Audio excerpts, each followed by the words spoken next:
What's up guys? I'm gonna show you my new build. It's for the Spark Stormweaver. It's more on mana efficient, and because we got a nerf last patch, I had to find a way to ease the mana cost for the build. So I'm gonna show you how it works. For Sigil of Power I have Unbreakable, Magnified Effect, and Wind Wave. And I think Persistence, if I'm not wrong. And for Spark, I have Lightning Mastery, Arcane Tempo, Inspiration, Pinpoint Critical, Pierce, and yeah, it was actually an acceleration before, and I think I considered casting, but we're focusing to reduce the mana cost for this build, so I removed those skill gems that has a multiplier for mana cost. So that's why I replaced acceleration with Pierce and uh, pinpoint critical for the considered casting. And then I think I put the considered casting on arc. And what else?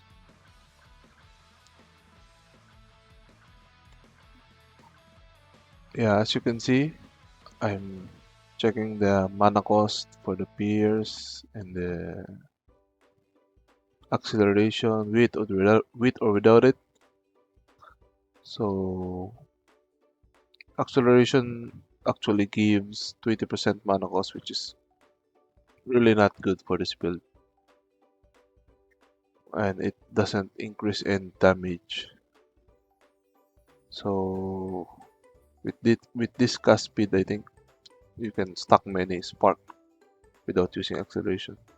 So yeah, Orb of Storm, we got Lightning Exposure, Strip Away, and I think Neural Overload, and the Overabundance for casting it twice for bursting Pinnacle Boss. And I think it's Font of Mana. So for Cousin Shock, I replaced the Lightning Conduit with Arc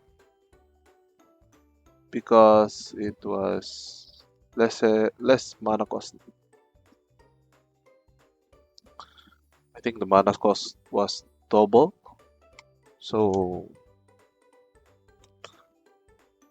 it's better damage. It's better.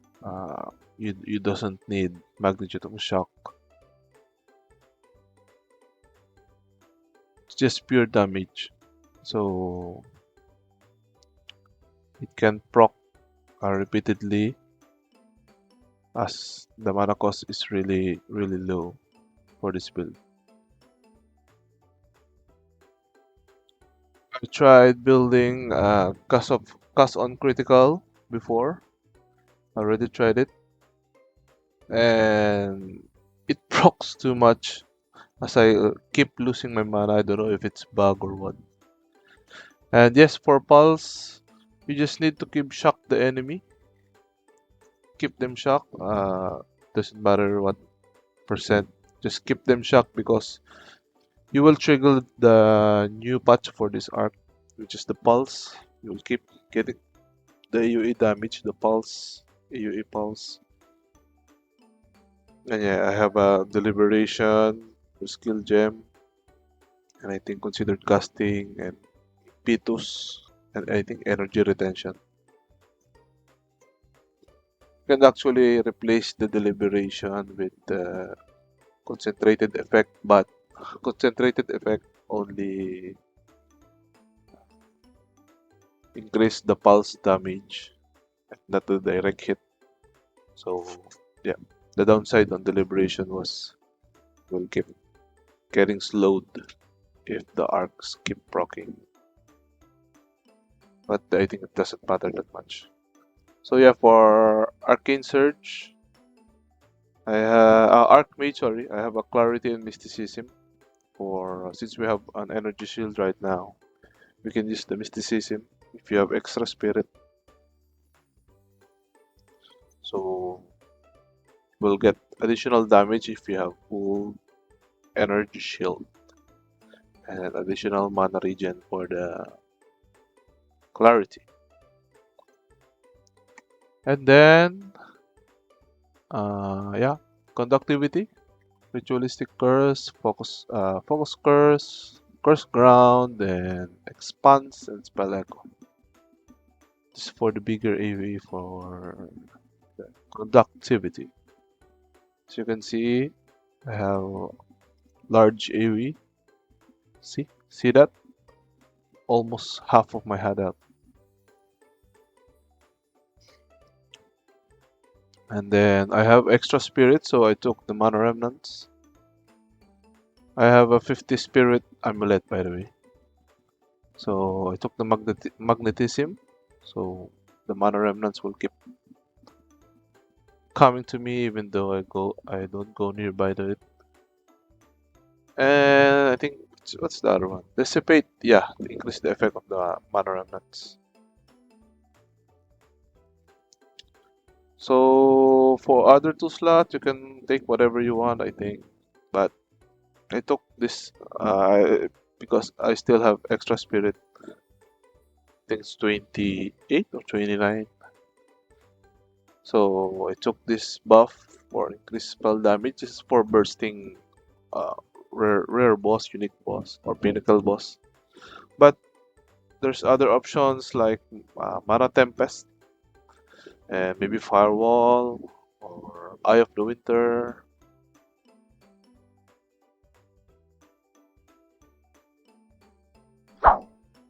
So let's go to the passive view. Where should we start? So I took up the mana regeneration at the beginning and gas speed. Then I took this because it's aligned on the what I need for extra ES. And I took most of the damage nodes that I can. So from here, a bunch of the arcanes and these three. So critical nodes here and this socket here. For the Prism of Belief, you can either take Spark or the Arc for more damage on Custom Shock to Arc. Or if you want more mana efficiency, you can take the Archmage plus 3. But I do not recommend it as it only reduces very less mana. Like when I tested it, it's 134, it will become around 130. So it's up to you. And of course, Pure Power. And I took up this skill effect duration for the Orb of Storm and the Spark to stay on the ground more time. And I can charm magic and this one too. So I removed the raw mana because we're trying to. Our aim here is to reduce the mana cost as possible as we can. And projectile speed. Let's have it here. We can, if you're planning to build against the Darkness Diamond, you can put it here, so you can benefit the nodes around here. If you put against the Titan here, you can take these nodes and this one if you want more ES, and these nodes here for more damage on Arc, and I think that's probably useful here. This one if you want extra effect. And if you want an more ES build, like if you want to be more tanky, you can take this Ingenuity and this Patient Warrior here. So for my build, I focus on damage, or I left my energy shield as this low. So of course CI, and this is very important here. Reduce mana cost. You reduce the cost of the all skill you have, physical or one magic, mana, or life cost. reduce everything. So this is important. Then I'll put the damage modes here. And then for the staff, more damage, more damage. The socket here. And of course, the conservative testing is really needed for the mana efficiency build. And damage here, I took the Wildstorm, Throat Seeker, socket here for more damage and mana per kill. And it's too much here for critical kill. It's either you get more critical to increase your damage or you get more spell damage. So for more spell damage, I recommend you get this. This one. And you can go here for more spell damage or just take this one. It's up to your preference actually. So I just prefer more critical chance and critical bonus, so I took up this damage node. You will take the spell damage nodes, you can remove all this thing here, and take the damage nodes around here. Like this one, and what else? Damage nodes here. And if you're preferring more ES, you can do that, of course, by taking the nodes here by the skill tree, like this one. Is for the stat threshold, and you can take more ES here. Start here. Take this one, the Unpinning Shield. Take this one, or when we go here for the stat threshold, and this one. This additional, as you was this more energy shield, you get this one. This goes around here, and I think that's all for the passive.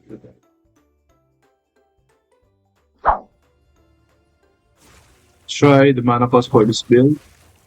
So Sigil of Power, Productivity, Soul of a Ring, and Spam Spark. We get 350 Spark DPS, so 390 maximum. That's without Mana Tempest. See how efficient the mana cost for this build. So let's go for the equipment, and let's start with the weapon. The one you can now target the one. You can either choose spell damage or mana regeneration, or either critical chance for the socket pool. And then this is my old equipment, just the tiara with spirit and amulet. The most important here was the spirit and the all spell skills. For the rest, you can take any damage node like spell damage and critical and whatever. So this is just my old equipment, so I use it. For the shield, I remove my Mahu and replace it with the focus. So the Mahu actually raises the mana cost a lot, but make you more tanky. So I replace it with more damage, with less tanky, but less mana cost. Here's my Mahu. That's it. So if I wear this, I will get more mana, more tankiness, and more mana cost, of course, because you have more mana. As our Archmage mana cost will depends on how high your mana is. So yeah, just use focus. So you can use with +2 spell skill. If you use +2 spell skill, you will get more damage, but you will get more mana cost. I think it will be around 160 to 170-ish. If you use a +2 spell damage focus, and it will be more expensive, of course. So I took up this focus to get more damage. Yeah, the energy shield can be replaced by maybe lightning damage or mana, and the cast speed can be replaced with maybe mana regen. It's up to your preference, but around like this, like more damage. We focus on more damage than more mana. So for the boots, I do have it's my old boots. Remove the percent mana. I can do that here as well, but I don't know why I'm not replacing it yet. I should put what else? Fire and cold rune here, maybe, because I lack of mana resistance. And for the ring, yeah, just the basic best in slot ring. So you can maybe replace the rarity or the intelligence, but I really recommended the maximum mana, lightning damage, cast speed, and mana regen. At least those four. So, I think for it to be more efficient. So if you can see the other ring, I took up the lightning damage, maximum mana, cast speed, and mana regen. So for the other two, I just any other options. Maybe you can get elemental resistance. I don't know. And it's enchanted by critical damage moves. So for charm, of course, stone charm. So you won't be stun locked as we don't have the threshold. Stun threshold for energy shield. And ultimate mana plus. So this is what I changed for this build. This is actually the game changer here. Wow. So I bought this is very cheap right now, but maybe later it won't be that cheap anymore, as people will find how this is very useful for the class with high mana cost. So you get spirit as a bonus, but this is the most important, the reduced mana cost. Oh, wow. So I took up a corrupted one and get I think this is the best reduced mana cost we have for this armor, unique armor. It's 24 because it's corrupted. So for these two, you can take anything, but I suggest you get higher than 20 for the mana cost to be more mana efficient. So I think that's it for the build. And I hope you like it. Peace out. Bye.